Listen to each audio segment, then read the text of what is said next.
Eh bien, chère famille, vive l'été. Groupe Salongo Yango Tobandi, atterrissage à Sengonakati à Paris.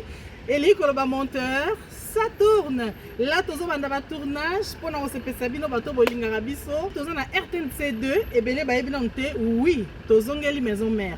Tozo na RTNC 2 et puis chaque samedi ezali na rediffusion.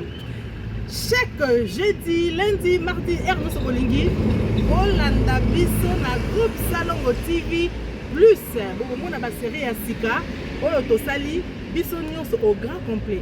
Bato ya Poto, na bato ya Kinshasa, Olanda Biso na YouTube et puis rendez-vous na RTNCD. Parce que nous on vous aime, hein? Nous on vous porte là, regardez, on vous porte là dans nos cœurs.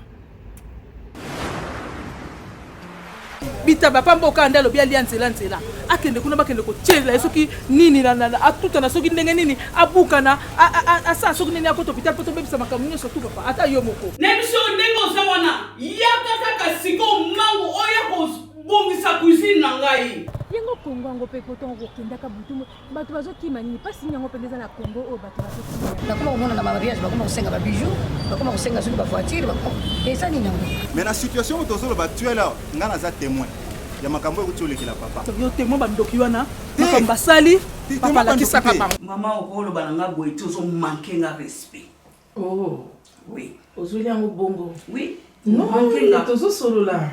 Merci. Sur cette table, je me permets de vous dire qu'à part 20 blancs que vous allez importer, tout ce qui est ici, Eza de va faire malade. Avec les sucres. Non, on a de ici, mais ça ferme malade.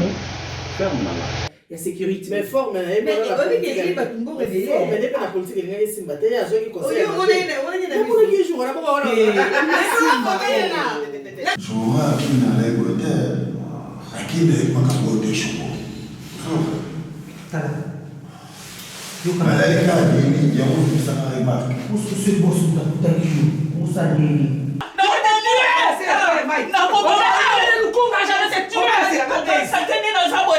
Não,